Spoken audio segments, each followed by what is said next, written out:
배경과 인물 속에 한반도의 동북쪽, 끝없이 이어지는 설산과 안개 낀 숲이 어우러진 강원도의 외딴 산골 마을 계림. 이곳은 옛부터 산림신과 요괴, 귀신의 전설이 스며 있는 곳으로 주민들은 자연을 두려워하면서도 존중하며 살아간다. 마을 한복판에는 세월의 풍패 다른 기와집 한 채가 자리하고 그곳에 20년 넘게 한결같이 살아온 부부 김태석 42과 서미화 43가 있다. 두 사람은 어릴 적부터 마을의 숨은 규율과 금기를 지키며 성장해왔고 오랜 세월 집안 대대로 내려온 돼지 도축업을 이어가며 근면하게 살아왔다. 이른이 가까운 나이에 부모님과 함께 세대를 잇고 있지만 가족들은 마을 사람들의 시선과 뒷말에 늘 무거운 마음을 안고 지낸다. 태석은 늘 푸른 소나무처럼 듬직한 체구에 강인한 눈빛을 가졌으나 속내엔 누구보다 부드럽고 가족을 아끼는 남자다. 그는 자신이 짊어진 생업의 숙명을 농담처럼 흘리지만 밤이 깊어지면 문득 자신의 손에 배인 피 냄새가 지워지지 않을까 내심 두려운 마음을 감춘다. 미화는 조용하지만 속 깊은 여인이다. 남편을 향한 애정과 가족에 대한 헌신 속에 묵묵히 칼을 들고 고기를 다듬으며 시장 바닥을 누빈다. 그녀의 굳은 눈동자 너머엔 언젠가 닥칠지 모르는 불안과 평온을 지키려는 치열한 의지가 깃들어 있다. 계림마을의 공기는 항상 짙은 이슬과 흙냄새, 낙엽 타는 연기 냄새로 점철된다. 그러나 저물녘이 되면 산등성이 너머에서 알 수 없는 기운이 감돌고 밝은 낮에도 그늘진 구석에선 괴이한 소문이 퍼진다. 누군가는 밤새 산짐승의 울음소리에서 요괴의 속삭임을 듣고 또 다른 누군가는 강과 안개 위로 돌아다니는 하얀 그림자를 보았다고 한다. 외지인은 드물고 마을을 둘러싸고 있는 깊고 패인 골짜기는 바깥 세상과의 경계이자 다른 세계로 통하는 문처럼 느껴진다. 김태석과 서미화, 그리고 이 마을의 오랜 집과 골목골목, 골짜기에 서린 옛 신화와 두려움들. 평범하다고 믿었던 일상이 그날 죽음과 삶의 경계가 허물어지는 순간 한껏 일그러진다. 그리고 비밀의 산신, 민간 설화 속 호랑이신은 이 조용한 가족과 마을 전체에 예기치 못한 운명을 몰고 오기 시작한다. 오랜 세월 쌓여온 원한과 죄업, 그리고 용서와 구원의 신화가 계림산 골짜기에서 다시 시작된다. 업예의 저주 계림마을에 어릴 적부터 전해 내려오는 음울한 속설이 있다. 바로 핏값은 반드시 받아가고 짐승의 원유에는 세대를 따라 흐른다는 것이다. 돼지 도축업을 업으로 삼는 집안에게 이 말은 농담이 아닌 삶을 지배하는 불안한 예언처럼 귓가를 맴돈다.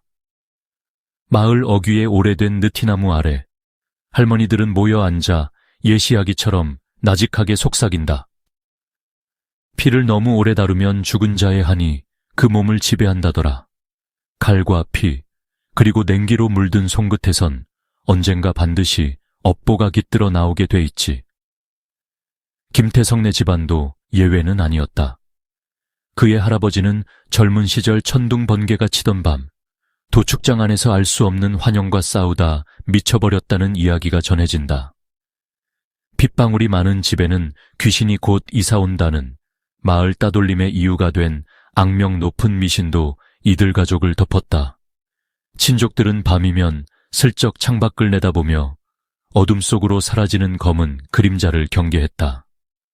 오랜 기간 스며든 고기 냄새와 은근한 철분 향기, 칼날에 배인 손자국마다 묻은 핏빛 기억조차 어느새 업보의 조각이 되어 가족 내력 속 그늘로 남았다.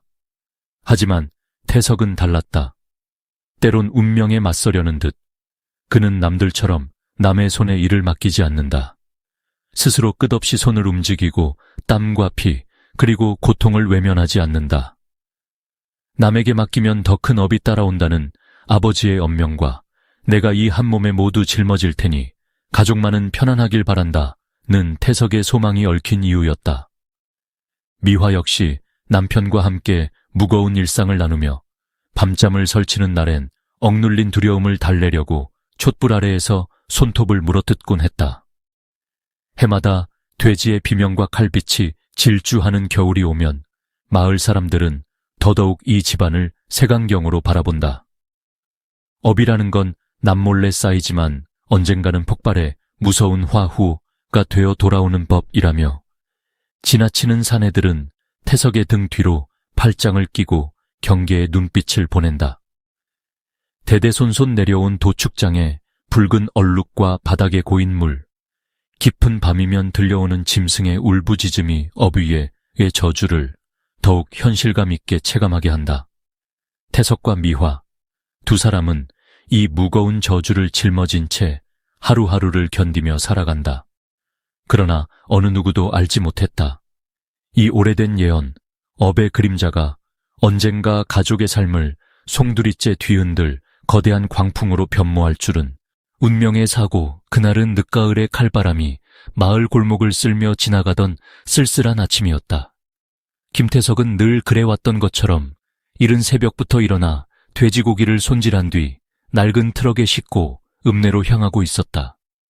길가를 감싸는 얇은 안개와 불그스름한 단풍이 도로를 뒤덮어 낮은 햇살 그늘 아래 그의 그림자가 길게 드리워졌다. 서미화는 익숙한 창가에 서서 남편의 옆모습이 산등성이 너머로 사라지는 모습을 알 수 없는 불안감 속에서 오래도록 지켜보았다.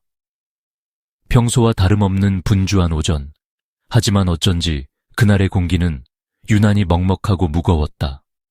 마을 끝자락, 구부러진 내리막길에서 신호에 맞춰 트럭을 몰고 가던 태석은 맞은편에서 과속으로 달려오는 화물차와 갑작스럽게 마주쳤다.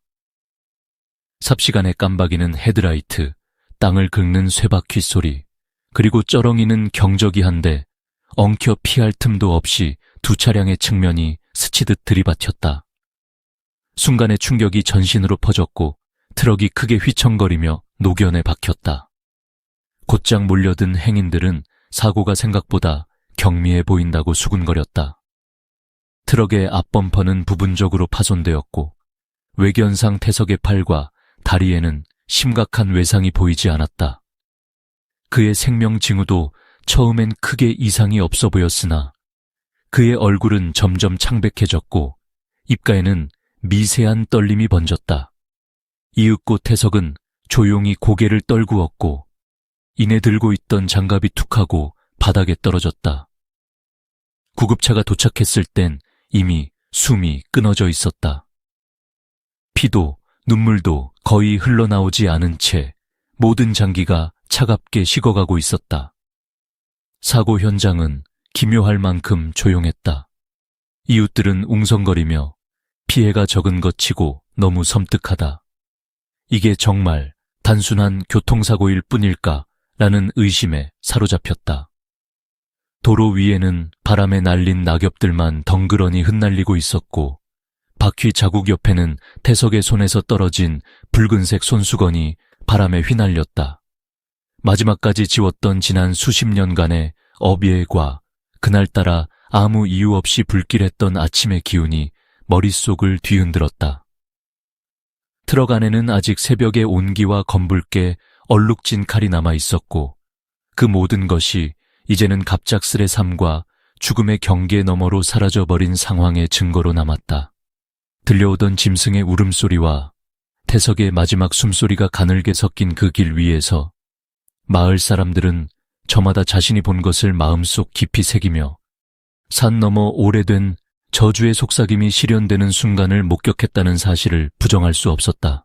섬뜩한 장례식, 김태석의 장례식은 계림 마을의 오랜 역사와 금기가 뒤섞인 숨막히도록 기이한 분위기에서 치러졌다. 소문이 번개처럼 퍼지자 산자락을 따라 흩어져 살던 이웃들까지 모여들었고 집 앞 골목은 검은 옷자락과 하얀 상복 그리고 조심스러운 발걸음들로 가득 찼다.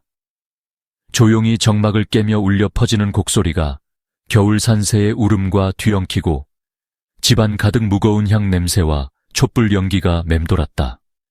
미화는 남편의 죽음 앞에서 현실을 받아들이지 못한 듯 붉게 충혈된 두 눈으로 관 옆에 앉아 한마디 말도 내뱉지 못했다. 장례 첫날부터 수상한 징조가 이어졌다. 태석의 시신은 평소와 달리 유난히 싸늘했고 검은 머리칼이 어느새 희게 센 듯한 착각이 들 만큼 얼굴이 차분하게 굳어 있었다. 이맨 식은땀이 맺혀 있었고 손끝은 바람결에 미세하게 떨렸다. 곁에 있던 어르신들은 아무렇지 않은 척 정제된 언어로 서로를 위로했지만 속으론 이 죽음이 한 캔 때문이 아닐까, 업보의 응보일까 하는 불안감이 번져갔다. 무엇보다도 이상한 것은 태석의 시신에서 끊임없이 스며드는 물기였다. 관 옆에 마련된 백지 위엔 이유를 알 수 없는 물방울이 지속적으로 떨어졌고 마치 무언가 아직 이 세상을 떠나기 거부하는 듯한 기이한 한기와 습기가 피어올랐다. 장례를 주관하는 무당은 원래 예정된 시간보다 4시간이 지나야 입관할 수 있다며 집안의 풍수와 음력을 다시 살피며 말을 아꼈다. 밖에선 바람이 심상치 않게 집 처마를 흔들었고 관겐 느껴지지 않는 기운이 돌았다. 애도를 온 이웃들은 그 미묘한 긴장에 숨을 죽인 채 조심스럽게 태석 씨가 이승의 미련이 많은 게 아닌가, 마을의 저주가 끝내 현실이 되고 만 게 아닌가 라며 속삭였다. 옛사람들은 이렇게 죽은 이를 한 맺힌 영혼이라 불렀고 이런 영혼이 집안을 맴돌면 앞으로도 또 다른 불행을 예고한다고 믿었다. 그러나 누구도 확신할 수는 없었다. 밤이 깊어지자 고요한 가운데 갑자기 태석의 관이 아주 미세하게 흔들렸다는 소문이 돌았고 누군가는 그의 이름을 부르는 낮고 쉰 목소리를 들었다 주장했다. 미화는 끝내 눈물을 쏟다 지쳐 겨우 잠든 아이들의 곁에 주저앉았지만 창밖에서 느껴지는 냉기와 바람소리에 잠을 이루지 못했다. 촛불 심지는 자꾸만 부르르 떨며 검은 그을음을 뿜어내기만 했다. 장례식 내내 태석의 영혼이 아직 이 집과 가족 곁을 떠나지 못했음을 느끼지 않을 수 없었다. 그리고 그 밤의 싸늘하고 습한 공기, 음산한 침묵, 미처 완전히 닫히지 않은 죽음의 문틈으로 무언가 이승에 스며들고 있는 듯한 기운이 모두의 마음을 서서히 조여갔다. 되살아난 생명 깊고 먹먹한 밤, 집안 가득 슬픔과 공포가 드리운 채 시간이 흐르고 있었다. 장례의 나지막한 곡소리도 초가 타들어가는 소리도 이따금씩만 들릴 뿐 모두가 기력이 빠져 지쳐 있었다. 자정이 가까워 오자 장례식장의 공기는 이상하리만큼 눅눅해지고 촛불 심지가 연신 위태롭게 흔들린다. 바로 그 순간 조용히 눈을 감고 누워있던 김태석의 몸이 서서히 경련을 일으키더니 갑자기 상체가 똑바로 일어나 모두를 경악하게 만들었다. 그의 눈동자는 세상을 꿰뚫는 듯 하얗게 뒤집혀 있었고 입가에선 차가운 숨결이 새어나왔다. 경악한 가족들이 비명을 지르거나 정신을 잃어버리자 태석은 낮고 갈라진 목소리로 물을 다오라고 중얼댔다. 그 소리는 사람의 목소리와 닮았으면서도 어딘지 낯설고 날카로워 순간적으로 방 안의 공기가 얼어붙는 듯했다. 어머니는 떨리는 손으로 물 한 사발을 건넸고 미화는 믿기지 않는 광경에 주저앉아 눈물이 터졌다. 하지만 태석은 가족들을 알아보지 못했다. 그저 멍한 눈빛으로 주위를 두리번거릴 뿐 자신을 부르는 가족들의 목소리에도 반응이 없었다. 그 밤 이후 태석은 먹지도 잠들지도 않은 채 오직 물만을 끝없이 들이켰고 손끝과 입술에는 사라지지 않는 차디찬 색이 맴돌았다. 친척들은 그를 죽음에서 다시 돌아온 존재라며 두려워했고 일부는 벌벌 떨며 그의 방 가까이조차 가지 못했다.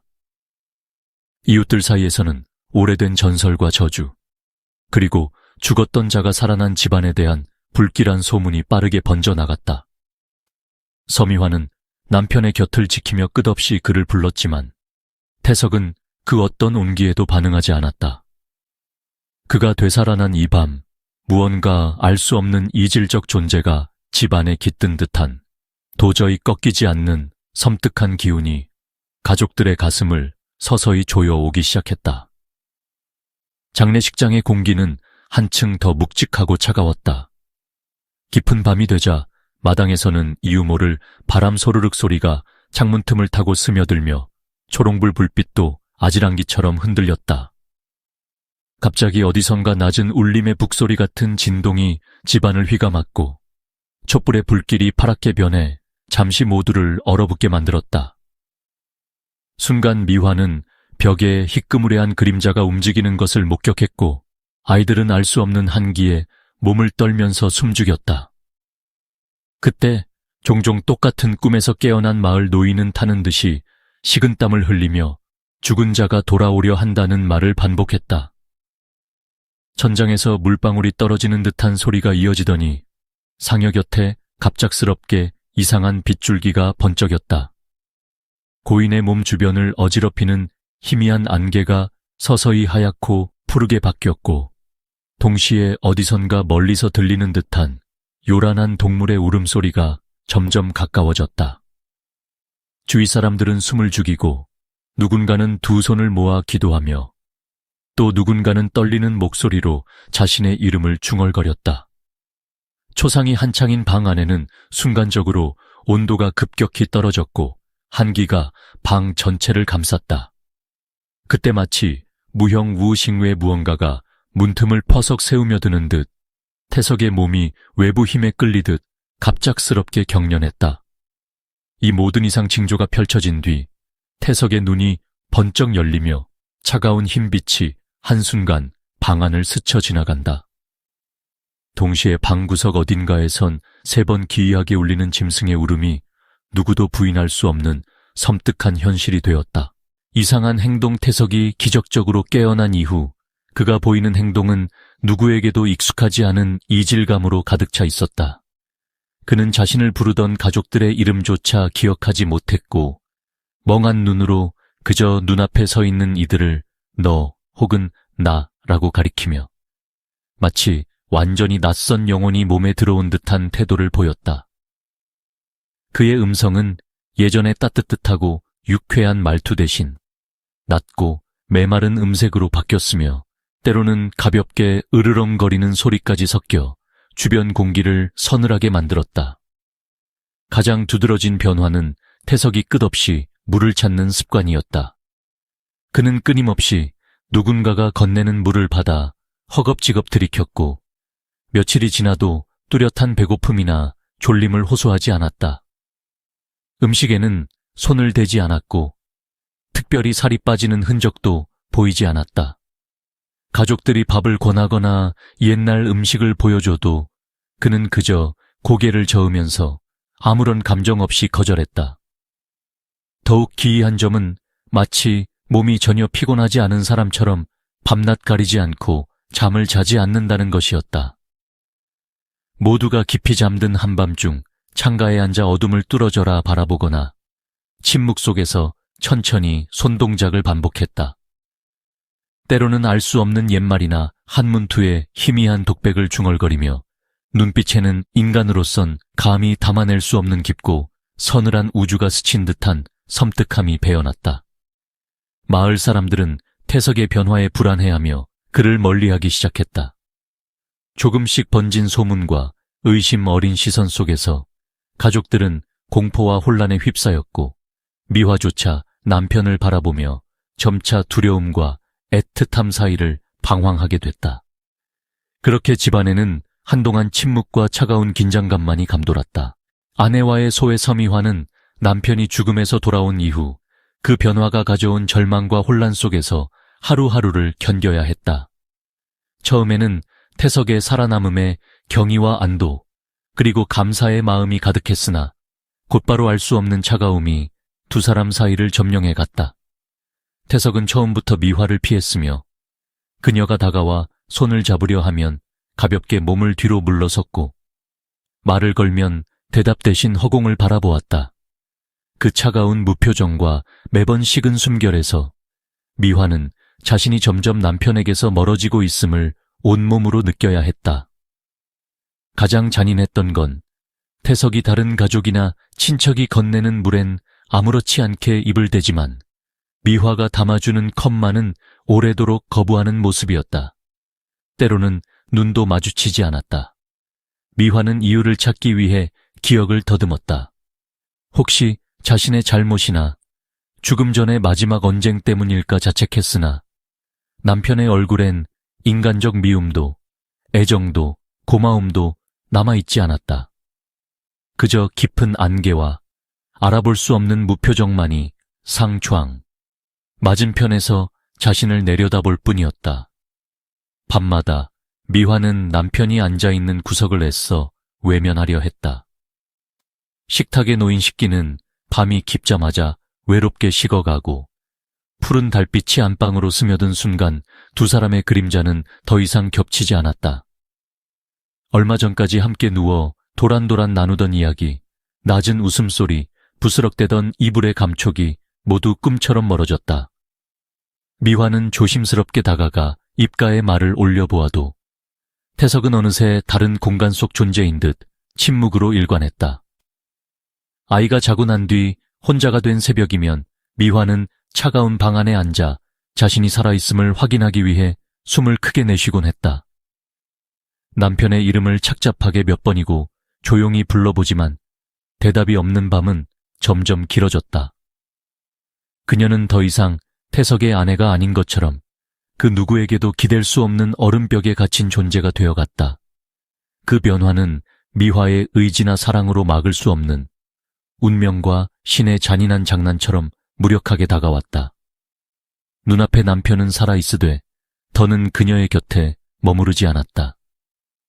쌓여가는 소외감과 감정의 단절 속에서 미화는 자신의 인연과 운명, 그리고 인간의 한계에 대해 밤마다 뼈저리게 되묻곤 했다.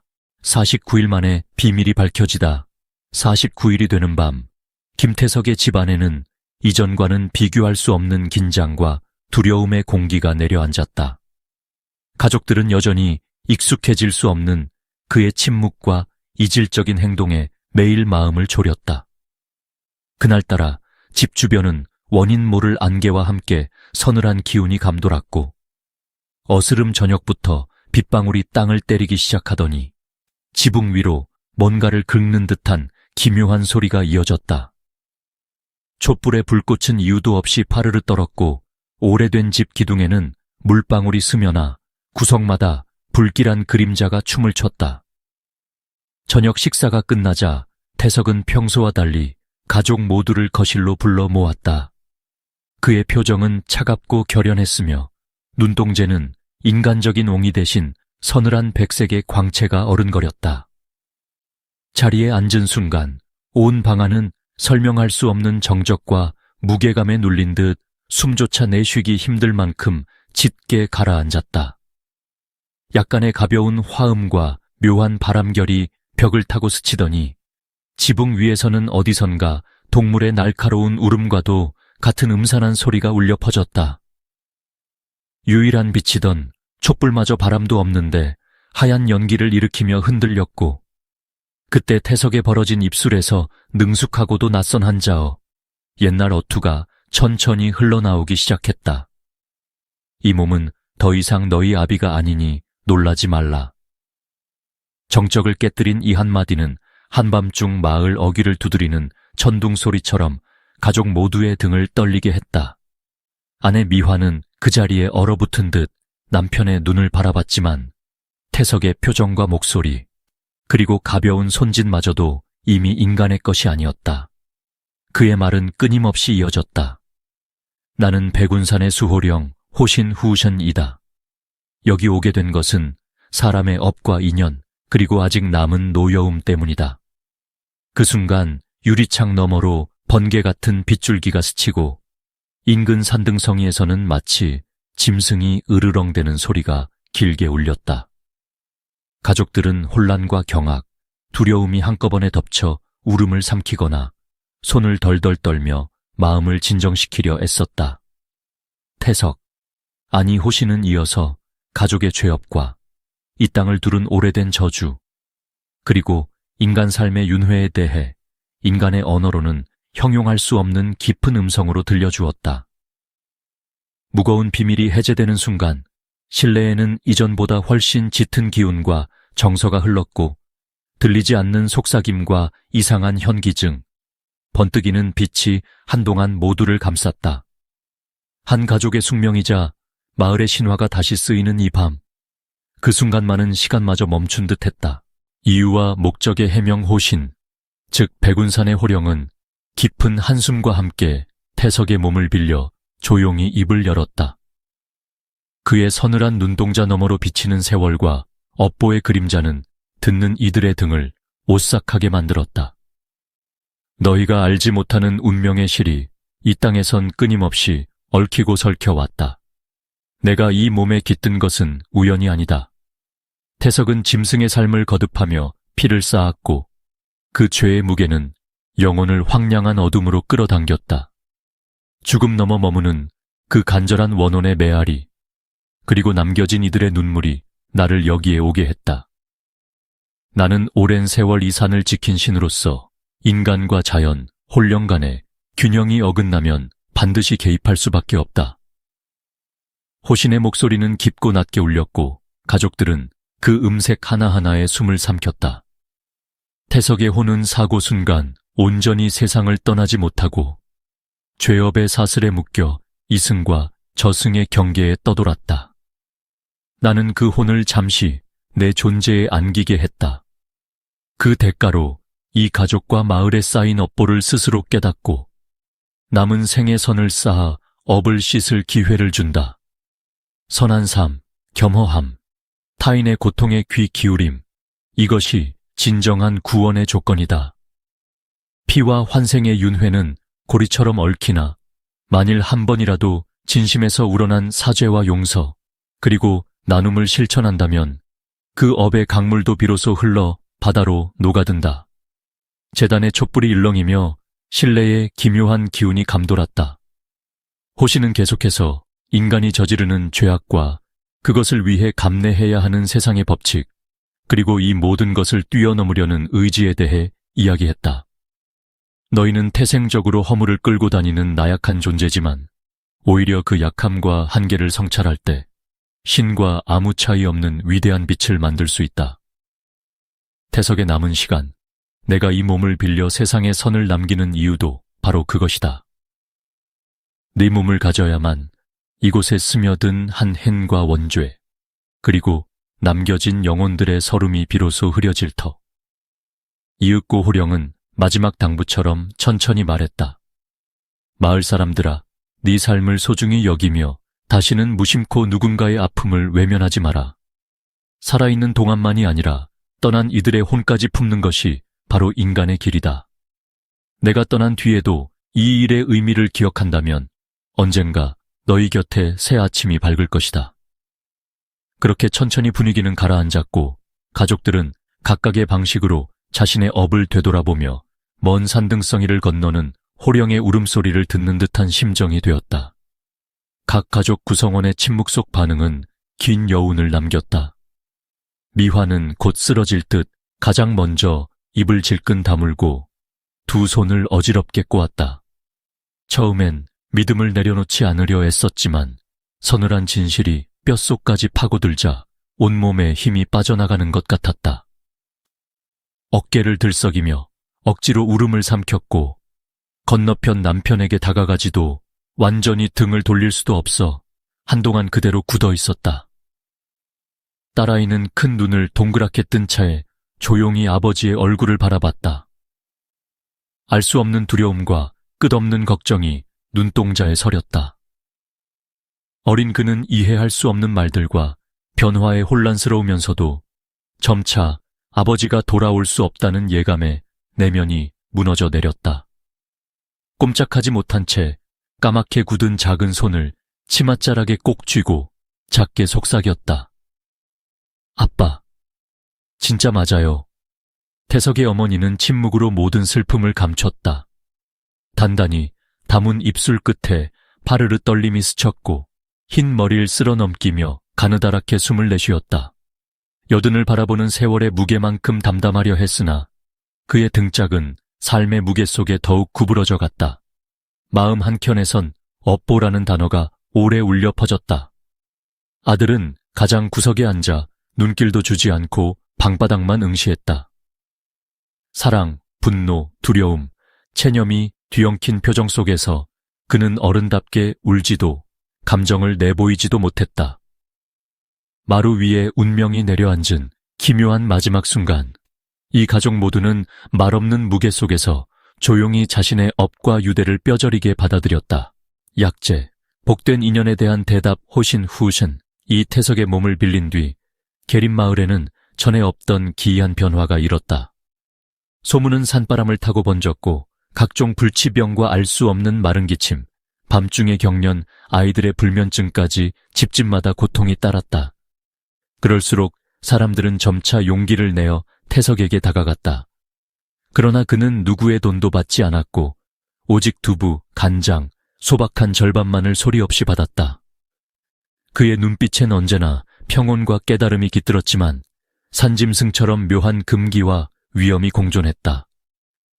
낡은 살림집 사랑채 한켠에는 매일같이 누군가가 놓고 간 검은 무명 옷, 새하얀 접시 위에 두부 조각, 그리고 온기가 식지 않은 쌀밥이 쌓였다. 호시는 마을 사람의 속삭임과 땀 냄새 속으로 가만히 다가와 손끝에 수맥을 짚고 연한 나뭇가지로 머리 위를 휘돌리며 조용히 기도했다. 환자들 곁엔 칼도 약초도 한이서도 없었다. 오로지 자연과 기도, 그리고 그의 냉랭한 목소리와 조심스러운 손길만이 생사를 가를 희망이 되었다. 매번 병이 낫는 과정은 평범하지 않았다. 어떤 이는 까만 물을 토해낸 뒤 오랜 열이 떨어졌고, 어떤 이는 눈을 감고 깨어날 때까지 3번이나 마당에 북소리가 울리는 환청을 들었다고 했다. 호시는 절대 육류 단백질, 특히 피와 관련된 음식을 거부했다. 이따금 집안을 감도는 한기와 그가 남긴 물그릇의 맑은 흔적이야말로 마을 사람들이 그의 치유가 인간의 손을 넘은 신의 일임을 믿게 만든 증거가 되었다. 하지만 치유를 받은 이들은 저마다 한 가지 경고를 듣곤 했다. 호시는 이따금 한숨 섞인 어조로 말했다. 이 은혜는 빚이 아니니 다시 업을 짓지 말라. 세상에 무연한 자는 없으니 받은 만큼 돌려줄 것. 치유는 곧 경계였고 구원 너머의 새로운 책임이었으며 마을에는 점차 경외와 두려움이 뒤섞인 침묵이 내려앉았다.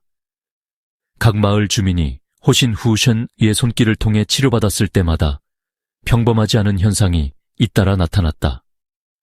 병든 노파 한 명은 한밤중에 호신을 찾아왔다가 집에 돌아가던 길에 갑자기 눈앞이 캄캄해져 쓰러졌다. 그녀가 정신을 차렸을 때 손에는 호랑이 발톱 무늬가 선명하게 찍혀 있었고 아랫배의 오랜 통증이 거짓말처럼 사라져 있었다. 노파는 이를 마을 사람들에게 이야기하면서도 감사와 두려움이 뒤섞인 목소리로 이 은혜를 거역하면 무슨 벌이 닥칠지 모른다며 손을 떨어야 했다. 젊은 사내는 한동안 밤마다 기침과 열에 시달려 죽음 직전까지 내몰렸던 경험이 있다. 그는 처음엔 신의 힘을 믿지 않아 조롱에 가까운 태도로 호신의 앞에 나타났다. 그러나 호신이 물 한 그릇을 내밀며 조용히 머리에 손을 얹자 사내는 심장이 요동치며 온몸이 마치 얼음으로 얼어붙는 기분을 느꼈다. 그 뒤 며칠 동안 밤마다 자다가 갑자기 깨어 천장에 호랑이 눈이 비치는 환상을 반복해서 보았다. 혹독하던 증세는 사그라들었지만 그 이후 사내는 동틀 때마다 마당에 숨어 허리를 굽혀 절을 올리는 것이 습관이 되어버렸다. 눈에 띄게 변화한 또 한 명은 평생 말을 잃고 지내던 소년이었다. 그의 어머니는 마지막 희망이라는 심정으로 소년의 손을 이끌고 사랑채에 데려왔다. 치료 직후 별다른 변화가 없어 대부분 의심을 품었으나 사흘이 지나던 밤 소년이 꿈속에서 커다란 백호와 마주보는 장면을 그리며 일어나 갑자기 첫 말을 뗐다. 가족들은 기쁨과 충격, 그리고 말로 할 수 없는 경외감에 사로잡혀 집안에 향을 피우며 연신절을 올렸다. 마을엔 점점 더 기이한 소문이 번져나갔다. 병이 완쾌된 집마다 밤마다 낮은 울림의 북소리, 바람결에 섞인 동물의 울음, 때로는 집안 최파란 불꽃이 이는 현상 등 설명할 수 없는 일들이 이어졌다. 그럴 때마다 치유를 받은 가족은 서로 눈빛을 마주치며 절대 어비의 을 다시 짓지 말 것. 우리가 받은 신의 은혜는 언젠가 반드시 돌려주어야 한다라는 무언의 맹세를 다졌다. 이처럼 호신의 치유와 함께 따라오는 섬뜩한 기운, 그리고 치료받은 이들의 경외와 불안이 계림 마을 곳곳에 더욱 짙게 깔려갔다. 마을의 질투와 의심 마을에 소문이 갈수록 무성하게 퍼졌다. 처음에는 모두가 두려움과 경외심에 쌓여 조심스럽게 신령의 은총을 속삭였지만 시간이 흐르자 일상에 섞인 질시와 의심이 슬그머니 모습을 드러냈다. 일부 주민들은 호신의 은혜를 받는 집은 연이어 복을 얻는다며 불만과 시기를 드러냈고, 어떤 이는 누군가 아기를 품고 신의 힘을 은밀히 가져간 것이라며 음모론을 떠돌렸다. 마을 어귀의 노인들은 매일 밤 모닥불을 피우고 신과 인간, 복과 벌에 대해 은근한 목소리로 토론하며, 한편에선 집안에서 기이한 병이 다시 도지기 시작한 가족도 있었다. 끊임없이 이어지는 수군거림 속에서 가장 용감한 몇몇 젊은이들은 행동으로 의혹을 드러냈다. 그들은 밤중에 몰래 집 주변을 맴돌며 태석의 집 벽에 귀를 대고 속삭임이나 이상한 소리를 탐지하려 애썼다. 누군가는 호신의 치료를 받은 사람이 며칠간 밤마다 고통스러운 악몽에 시달리다 급기야 성격이 변해버렸다고 주장했다. 또 다른 이들은 마을 우물에서 한밤중 길게 울리는 동물음, 집마다 문 밖에 새겨진 이빨 모양의 흙자국 등 평소엔 없던 현상들을 서로 은밀히 비교하며 점점 신경질적으로 변해갔다. 소박한 일상도 변화를 피할 수 없었다. 어린아이들은 더 이상 아무렇지 않게 마을을 뛰어다니지 못하고 해가 지면 부모 곁을 떠나지 않았다. 장터에 선 상인들끼리 누구네 집만 유난히 운이 트인 것 같다. 어쩐지 요사스러운 기운이 감돌기 시작했다고 입을 모았다. 심지어 오래전 외곽에 살던 무당까지 불려와 마을 안팎의 기운을 진단하고 구판을 벌이기도 했다. 하지만 호신의 존재가 분명해질수록 호의와 두려움 사이에서 사람들의 마음은 더욱 불안해지고 경쟁과 의심도 심화되었다. 그 무렵 한 명의 광신자가 공개적으로 태석의 집문을 두드리며 이곳에 신이 있다면 질병의 고통을 당장 멈춰 보이라고 외치는 사건이 벌어졌다. 사람들은 그를 말리면서도 속으론 또 다른 기적 또는 파멸을 예감했다. 어느 쪽이든 이제 계림 마을에는 섬뜩한 위기의식과 집단 히스테리, 그리고 각자의 마음속에 자리 잡힌 욕망과 두려움이 얽혀 어지럽게 뒤섞이고 있었다. 마을의 공기 속에는 이제 믿음과 의심이 극단적으로 대립하기 시작했다. 어느 저녁 조용하던 계림 골목에서 뜻밖의 충돌이 일어난다. 호신의 기적을 직접 겪은 이들과 불신과 두려움에 사로잡힌 사람들이 각자 두 패로 갈려 마주서게 된 것이다.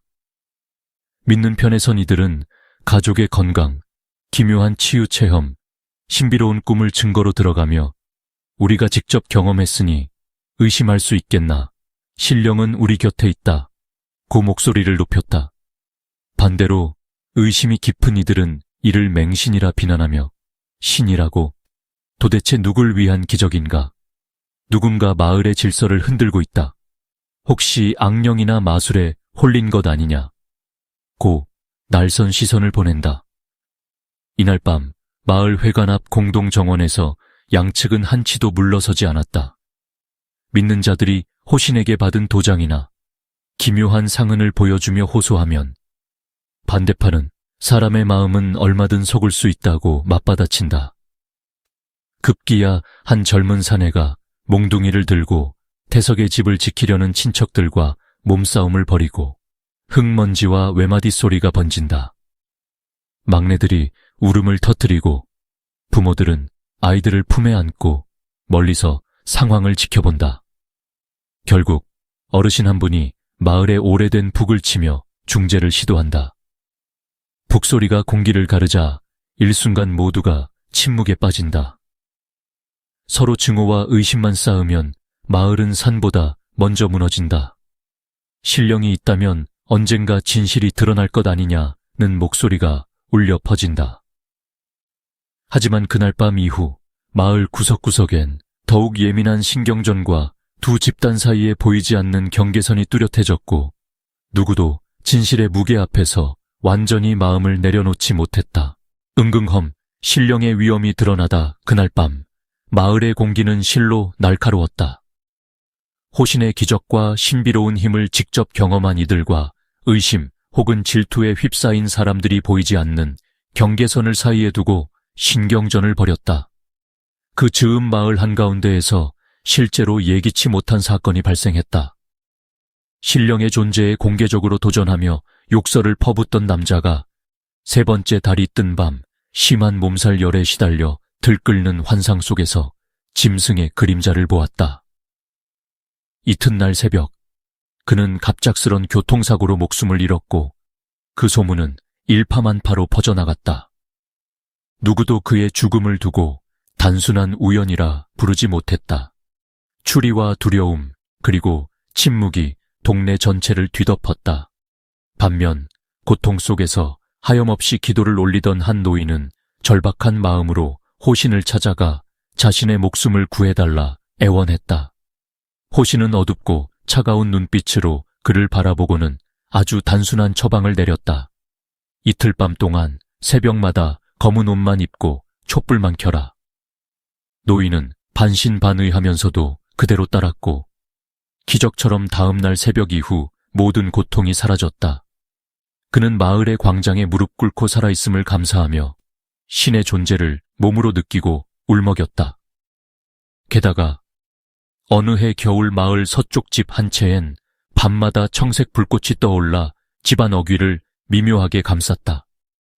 그 집 아이는 열이 내려 생명을 구했으나 창밖을 바라볼 때마다 홀연히 나타나는 호랑이의 눈과 마주쳤다는 이야기를 공개했다. 주민들은 점점 신령의 위험을 실감하며 점차 무기력하고 아득한 정적에 휩싸였다. 하지만 그 두려움은 이내 경외로 바뀌었고 마을 곳곳에선 작은 제단이 늘어나고 이른 새벽마다 이름 모를 기도가 들렸다. 어떤 이들은 자신이 받은 신의 기운을 증거 삼아 다른 이들에게 은근한 자랑이나 조언을 아끼지 않았다. 그러나 그럴수록 은혜를 받지 못한 이들 사이에선 불편과 소외, 질투가 또 다른 무리의 결속과 불화로 번졌다. 고요하던 시골 마을은 이제 눈에 보이지 않는 신의 섭리와 각 개인의 내면을 파고드는 두려움, 질시, 희망이 얽혀 기묘한 분위기가 팽배했다. 기적이 응답된다는 소문이 확실해질수록 잠든 밤이면 누군가 창밖에서 칼같은 바람결과 모호히 번지는 맹수의 울음소리를 들었다고 말했고 새벽마다 산 능선 위에는 바람에 휘날리는 흑색 무명옷이 보이고 그것이 곧 가족의 운명의 변화를 가져올 징조라 믿는 자들이 늘어났다. 마을은 그 불가해한 체험을 반복하면서 어느새 오랜 현자의 입가에서 흘러나오듯 이런 신령의 시대는 의심 대신 숙연히 받아들여야 한다는 새로운 질서로 흘러가고 있었다. 결국 누구도 평범한 일상으로 되돌아갈 순 없었다. 신비와 두려움, 그리고 스스로도 설명할 수 없는 감각적 진실이 한 마을을 뒤덮으며 백운산 골짜기에는 전설과 현실이 뒤엉킨 신령의 발자취가 또렷이 남아 있었다.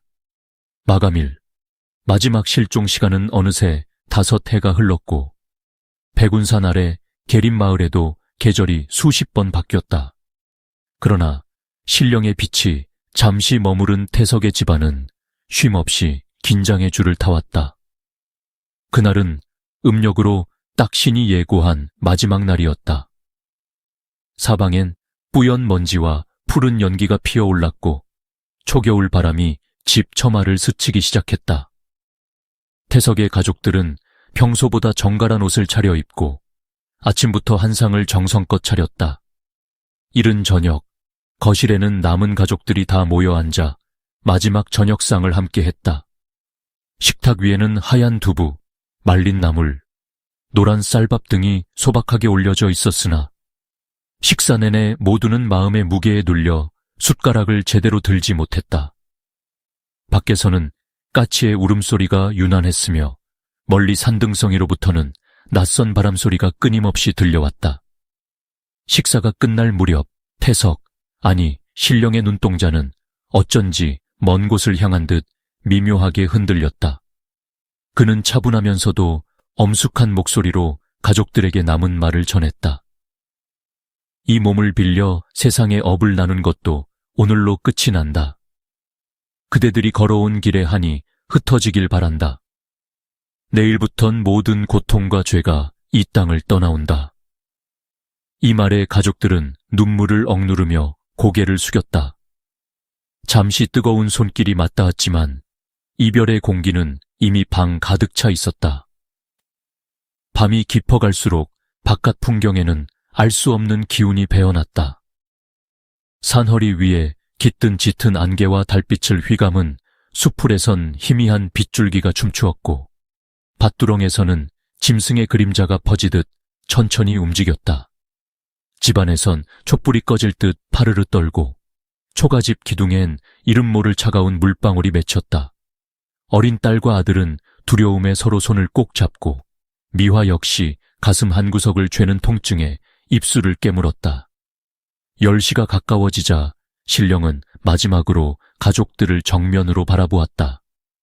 어머니의 흰 머리칼, 미화의 붉게 충혈된 눈, 떨리는 아이들의 어깨, 각각의 표정 속엔 사랑과 그리움, 그리고 형용할 수 없는 아쉬움이 깃들었다.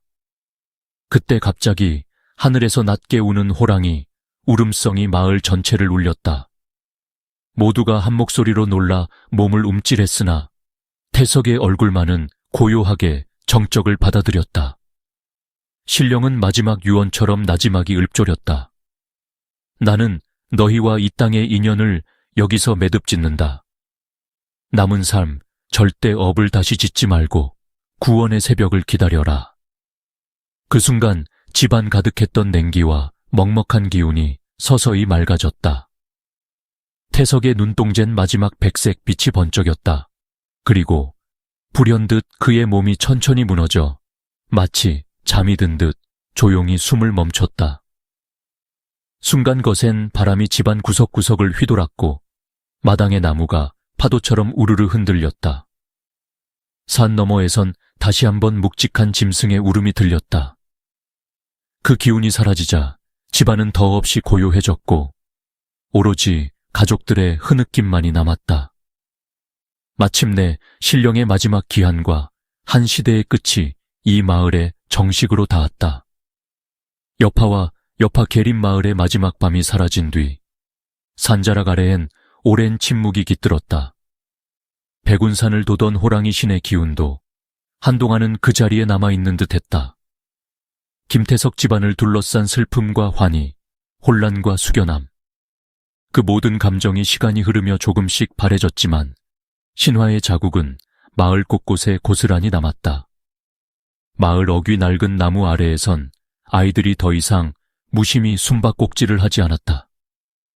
저녁이 다가오면 가족마다 조용히 창문을 닫고 촛불이나 등잔 하나라도 밝혀놓기를 잊지 않았다.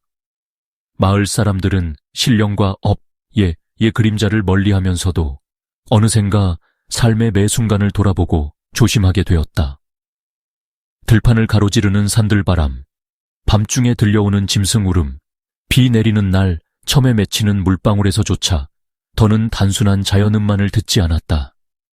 모든 것은 누군가의 한숨, 이승과 저승의 경계, 그리고 신이 남긴 징표처럼 여겨졌다. 장례 이후 김태석의 가족은 긴 침묵의 시간 속에 각자의 방식으로 상실을 견뎠다. 서미화는 한동안 집을 채우던 차가운 냉기와 익숙한 음지 속에서 새벽마다 남편의 이름을 군더더기 없는 목소리로 속삭였다. 아이들은 성장할수록 점점 이방인처럼, 그러나 동시에 신화의 후예답게 자신들의 존재에 대해 숙고하기 시작했다. 어머니는 매년 기일이 되면 집 앞에 조용히 쌀밥과 두부 한 접시, 맑은 물을 내놓고 손을 모았다. 가족의 균열과 회복력이 한 지붕 아래 드리웠고 매 순간 삶과 죽음, 용서와 윤회가 엇갈렸다. 몇 년이 흐른 뒤 마을에는 점차 평범이 돌아오는 듯했다. 그러나 신령의 전설과 업보의 경계가 흐릿해진 지금도 마을에는 피를 보거나 동물의 죽음을 목격하게 되는 날이면 예의 조심스러운 침묵이 찾아왔다. 그때마다 어른들은 아이들에게 옛날 이야기를 전해주었다. 호랑이 씨는 산을 떠났지만 우리가 남긴 업과 덕은 여전히 우리의 삶에 이어진단다. 흩날리는 꽃잎, 벼 이삭 사이로 부는 바람, 누군가의 조용한 웃음 뒤에서 과거와 현재, 신령의 교훈이 은근히 실렸다. 이렇게 계림마을엔 한때 죽음과 환생, 어비에 과용서가 얽힌 신화적 서사가 남아 조용히 전해졌다. 그리고 그 깊고 오래된 여운은 시간이 흘러도 세대를 거치며 다시 입구름을 타고 퍼져 언제나 누군가의 가슴에서 새로운 삶과 성찰로 이어졌다.